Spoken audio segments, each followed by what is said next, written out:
Storytellers.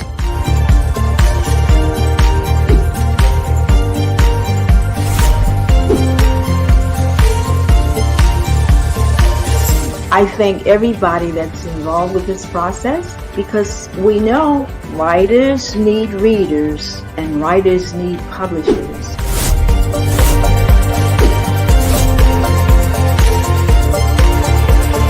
Experience is not about the publisher. It is about us, the authors.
Hi, my name is Sarah Gourd.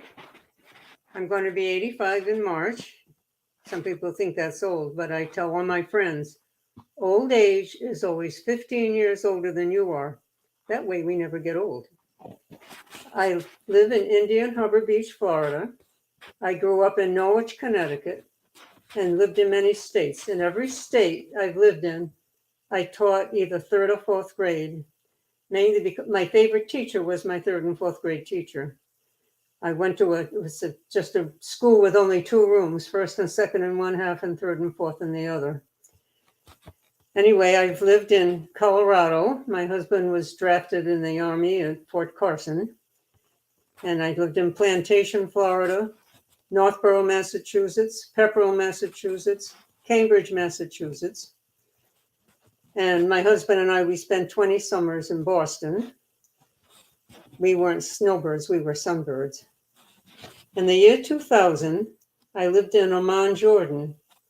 My husband was asked to start up international technology companies. And while there, I volunteered in the international school in fourth grade.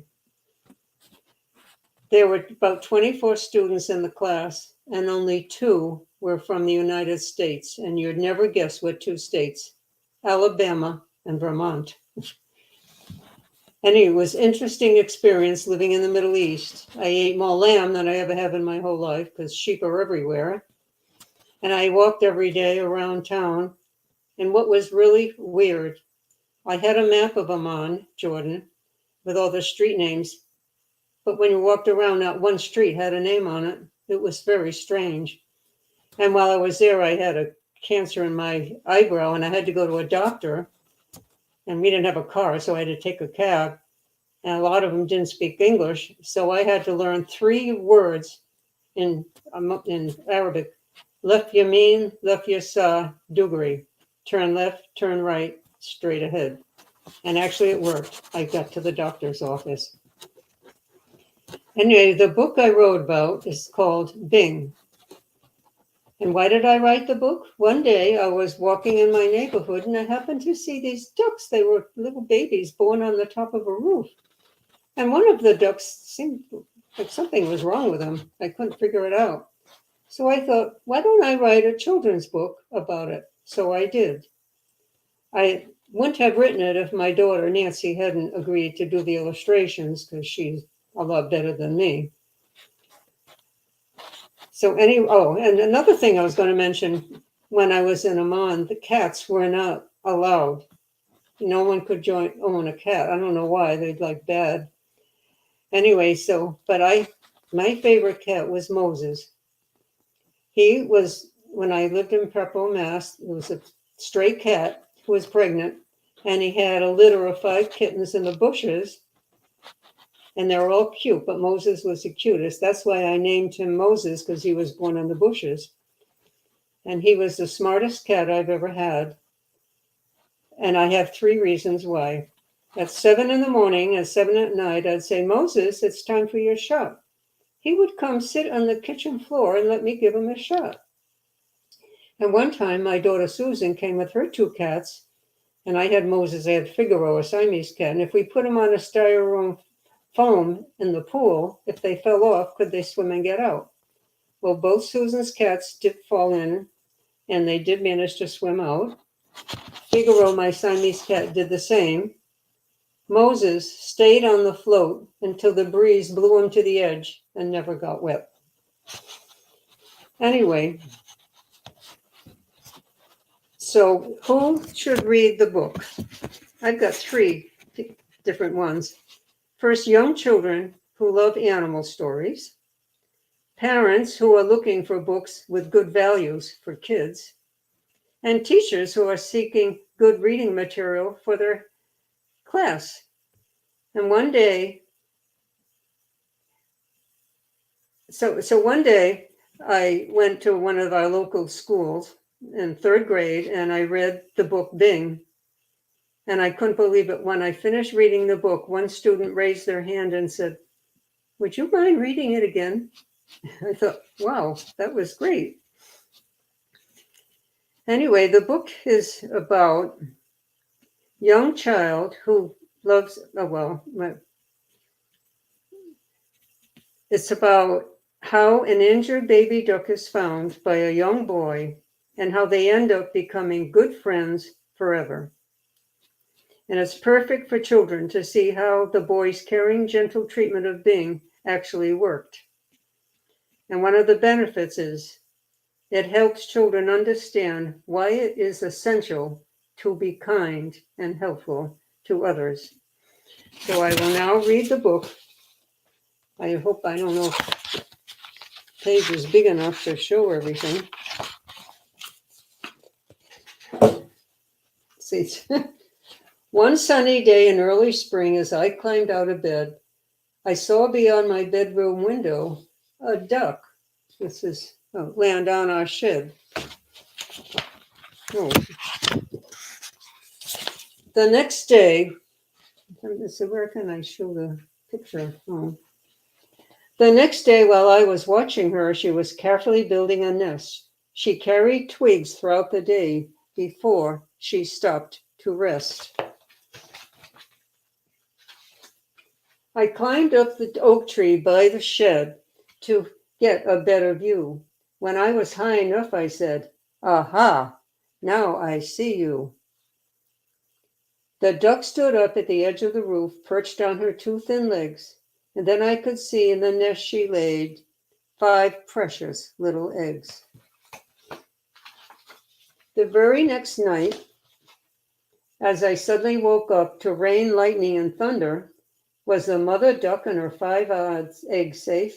I began to worry and wonder. When the sun came out, this is the picture. It's hard to show the picture.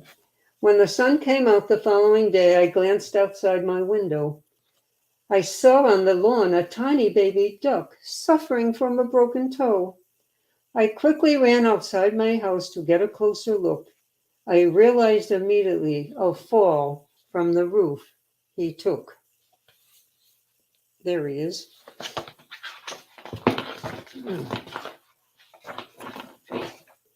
I carefully picked up the suffering duckling and saw that he had a cut knee. Since his mother couldn't take care of him, I decided it had to be me. It was then that I suddenly realized I had to comb something, and the first idea that came to mind was, why don't I call him Bing?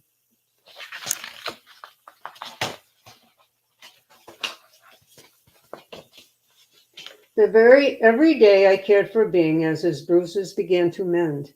He often seemed to look at me as though I was his friend. I checked on the ducklings on the roof and saw they were doing well. I was extremely happy to discover no more of the ducklings fell.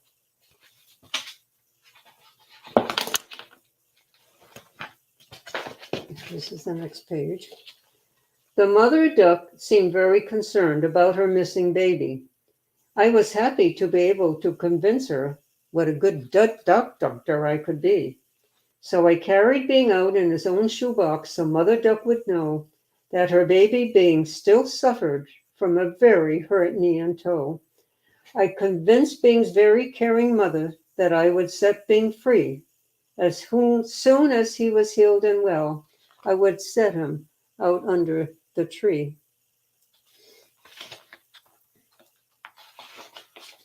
A few weeks later, I saw Mother Duck with her ducklings walking in a line. When she looked at me with concern, I said, "Don't worry, little Bing's doing fine." Mother Duck and her ducklings together continued walking in the woods by the path. At the end of the path was a beautiful pond to enjoy taking a bath.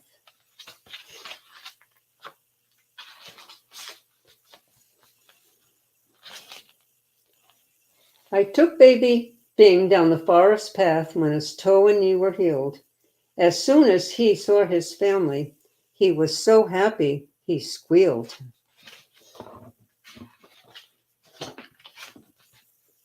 The whole duck family seemed very happy to have their little Bing back. They all shouted together with a great deal of joy, "Quack, quack, quack, quack, quack, quack." They swam together out into the pond, but not too far to see. Little Bing slightly turned his head and nod a big thank you to me.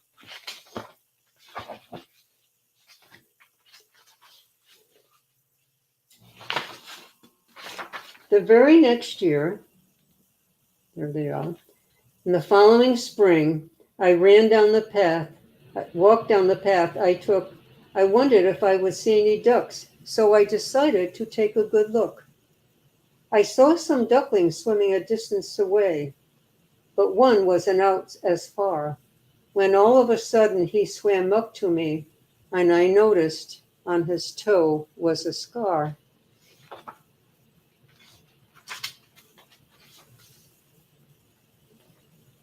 He looked at me, flipped his wing in a way that was very clever. I immediately knew it was Bing telling me, "You will be my friend forever." Anyway, that's the end of the book. That's done. I'm done. So what do I do now?